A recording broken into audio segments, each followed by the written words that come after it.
Hi friends, இன்றைக்கி நம்ம சேனலில் பலாப்பழ அல்வா எப்படி செய்கிறதுன்னு பார்க்கலாம் வாங்க.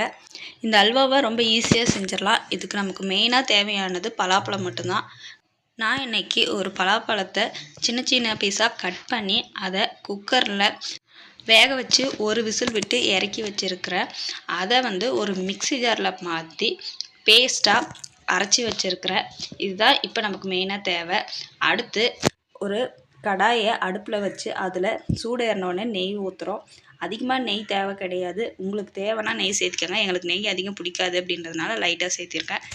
இதில் நான் அரைச்சி வச்ச பலாப்பழத்தை சேர்த்துக்கிறேன். இதை நல்லா கிளறி விடணும். அல்வா கன்சிஸ்டன்சி உங்களுக்கு பார்க்கையிலே தெரியும். இப்போ இந்த ஸ்டேஜில் இதில் நான் வெல்லத்தை பொடி பொடியாக நசுக்கி வச்சுருந்தேன், அதை சேர்த்துக்கிறேன். இப்போ இதையும் சேர்த்து நல்லா கிளறி விடணும். வெல்லம் ஹீட் ஆகிறதுனால கொஞ்சம் தண்ணி விடும். அப்போ இன்னும் கொஞ்சம் லிக்யூட் ஃபார்முக்கு மாறும். இந்த அல்வா செய்யறதுக்கு நான் எதுவும் கலர் எசன்ஸ் எதுவும் சேர்த்த கிடையாது. ஏன்னா நான் வெல்லம் போட்டிருக்கிறதுனால அதுவே அல்வாவுக்கு ஒரு நல்ல கலர் கொடுக்கும். அதனால தான் நான் வெல்லம் யூஸ் பண்ணியிருக்கேன். நீங்கள் வேணும்னா சுகர் யூஸ் பண்ணிக்கோங்க. அது உங்கள் சாய்ஸ் தான். இப்போது இதை நல்லா கிளறி விட்டுக்கிட்டே இருக்கலாம். அப்படியே சுற்றி இருக்கிறதையும் எடுத்து விடணும். இப்போ பாருங்கள், நல்லா கலர் சேஞ்சஸும் வந்துருச்சு, அல்வா ஃபார்முக்கும் வந்துருச்சு. இந்த ஸ்டேஜில் நாம் கொஞ்சம் கார்ன்ஃப்ளவர் மாவை கரைச்சி வச்சுருக்கிறேன். அதை இதோடு சேர்த்திக்கிறேன். ரொம்ப தேவையில்லை, ஒரு 2 ஸ்பூன் கார்ன்ஃப்ளவர் மாவு இருந்தால் போதும். அது எதுக்கு அப்படின்னா, அல்வா ஒரு மாதிரி ஜெல்லி ஃபார்மில் வெதுப்பாக இருக்கும். அந்த ஃபார்மில் கொண்டு வரதுக்காக தான் நம்ம அந்த பாண்டிங்க்காக கார்ன்ஃப்ளவர் மாவு சேர்த்துக்கிறோம்.